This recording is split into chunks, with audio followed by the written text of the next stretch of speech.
Oke, kembali lagi dengan saya di Sarjana Kimia. Nah, sekarang ini kita akan masuk ke materi biokimia ya. Jadi biologi kimia. Nah, yang biasanya ada muncul di biokimia atau di soal-soal itu tentang siklus Krebs. Nah, apa sih siklus Krebs ini? Nah, nanti kita akan jelaskan.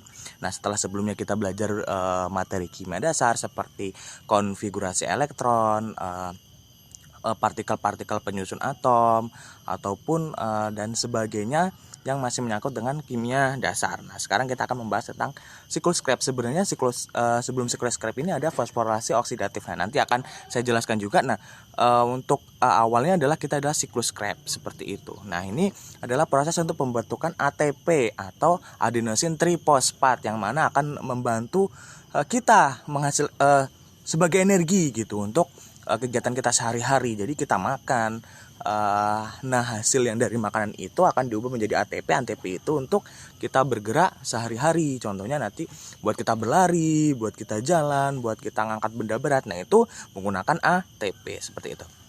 Oke, pengertian proses siklus Krebs. Siklus Krebs ditemukan oleh Hans Adolf Krebs, makanya namanya Krebs ya.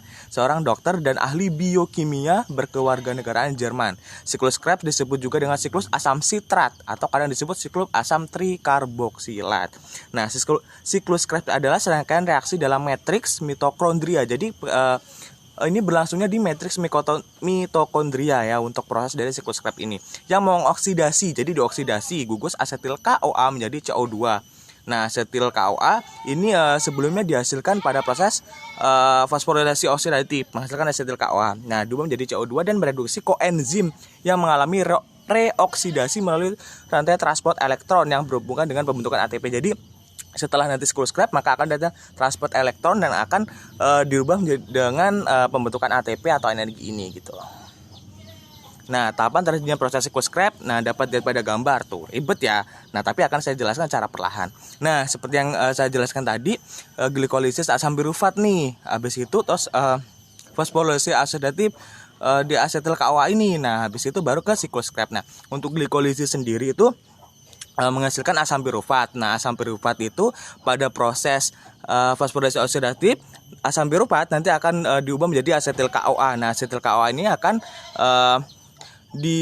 akan masuk ke dalam siklus Krebs. Nah, nanti menghasilkan beberapa ATP. Sebenarnya pada glikolisis dan juga fosforilasi oksidatif juga udah menghasilkan ATP tapi dalam jumlah sedikit. Yang paling jumlahnya banyak adalah di siklus Krebs ini dan juga nanti di transport elektron.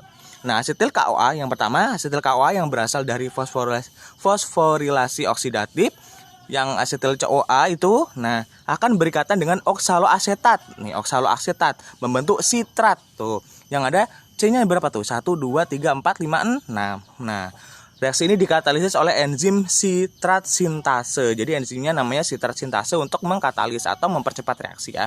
Sitrat akan diubah menjadi isositrat oleh koenzim akonitase. Nah, berubah jadi isositrat nih yang paling kanan. Jadi mutarnya ke kanan nih panahnya. Oke. Nah, isositrat akan diubah menjadi alfa ketogutarat oleh enzim isositrat dehidrogenase. Nah, menjadi A ketogutarat. Nah, yang bawah itu yang C-nya ada 5. Dalam reaksi ini dilepaskan molekul CO2 dan dihasilkan NADH. Nah, berarti pada proses ini pertama kali nih dihasilkan NADH dan CO2 gitu. Proses pertama kali pada saat sudah di siklus Krebs. Nah, alfa ketogutarat yang tadi alfa akan diubah menjadi suksinil CoA. Tadi kan asetil CoA. Sekarang dari alfa ketogutarat diubah menjadi suksinil CoA oleh enzim alfa ketogutarat dehidrogenase. Dalam reaksi ini akan dilepaskan CO2 lagi dan dihasilkan NADH. Berarti ada dua nih. Yang pertama tadi yang isositrat gitu kan. Nah, isositrat diubah menjadi alfa ketogutarat menghasilkan CO2 dan NADH. Sedangkan yang lagi alfa ketogutarat diubah menjadi suksinil CoA. Nah, itu juga menghasilkan CO2 dan NADH gitu. Nah, suksinil CoA akan diubah menjadi suksinat oleh enzim suksinil CoA sintetase. Pada reaksi ini akan dihasilkan GTP yang kemudian dapat berubah menjadi ATP. Nah, awalnya menghasilkan GTP kan, tapi nanti diubah menjadi ATP. Suksinat akan diubah menjadi fumarat oleh enzim suksinat dehidrogenase. Pada reaksi ini dihasilkan FADH2. Tuh, FADH2. Nah, fumarat akan diubah menjadi malat oleh enzim fumarase. Dan malat akan diubah menjadi oksaloasetat oleh enzim malat dehidrogenase. Pada tahap ini juga dihasilkan NADH. Berarti udah berapa menghasilkan NADH? Ada 3 kali gitu.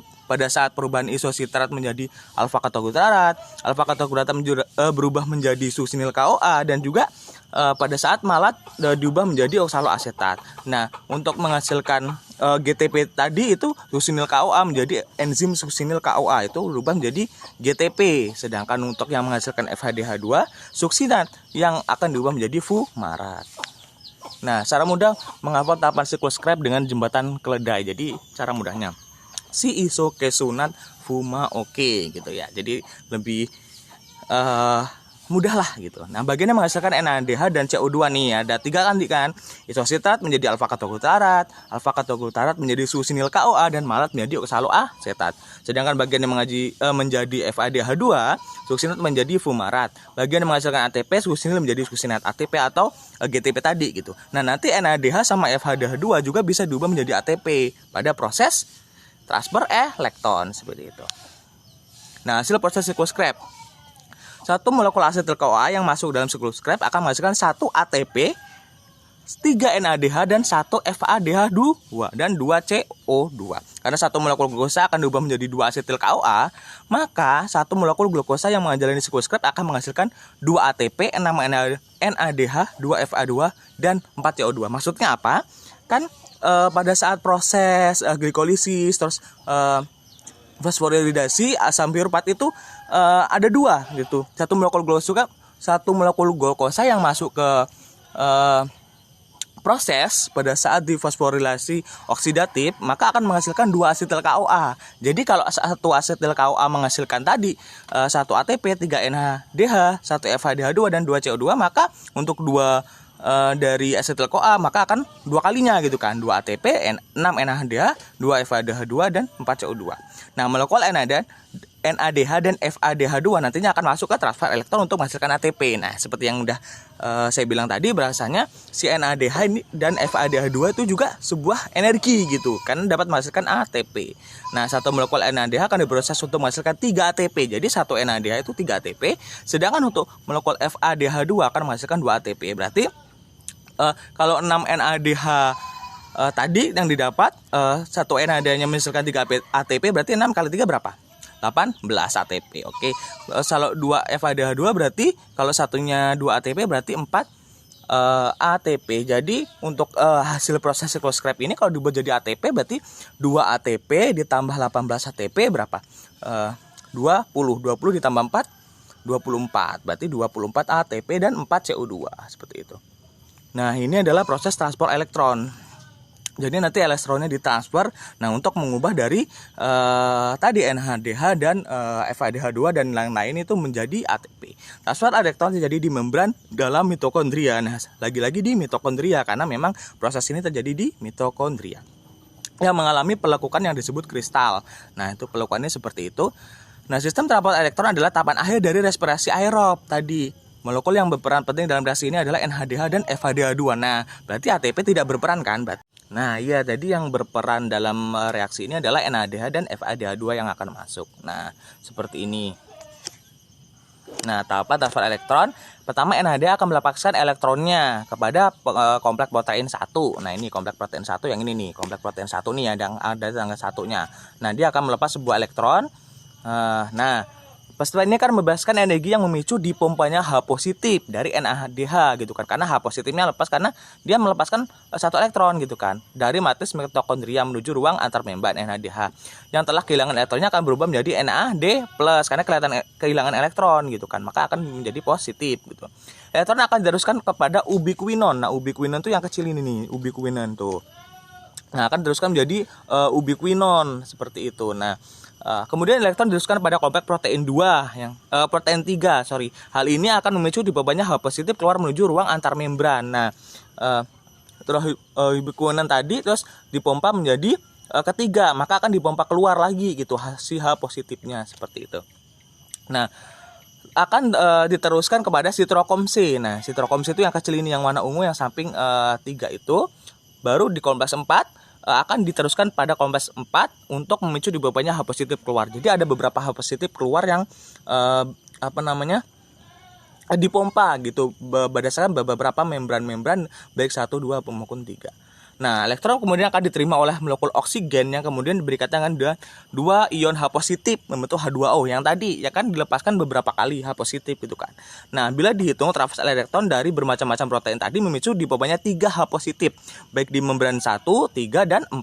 Keluar menuju ruangan antar membran. H positif atau protein tersebut akan kembali menuju matriks mitokondria melalui enzim yang disebut ATP sintase. Jadi, masuk ke matriks mitokondria untuk yang positifnya. Lewatnya H positif pada ATP sintase akan memicu enzim tersebut membentuk ATP secara bersamaan. Jadi H positifnya lewat, maka si enzim tersebut akan membentuk ATP karena terdapat 3 positif yang masuk kembali ke dalam matriks, maka terbuatlah 3 molekul ATP. Berarti pada NADH kan ada 3 nih yang dipompa di bagian 1, bagian 3 dan bagian 4 H positif. Nah, setiap H positif itu akan berubah jadi ATP, berarti 1 NADH dihargai sama dengan 3 molekul ATP. Jadi seperti yang sudah disimpulkan tadi, proses pembentukan ATP oleh enzim ATP sintase disebut dinamakan dengan kemiosmosis. Nah, penjelasan di atas adalah proses transfer elektron yang berasal dari molekul NADH. Untuk FADH2 gimana? Nah, FADH2 akan mentransfer elektronnya bukan kepada kompleks protein 1 namun pada kompleks protein 2. Jadi kalau yang tadi dari 1 ke melewati ini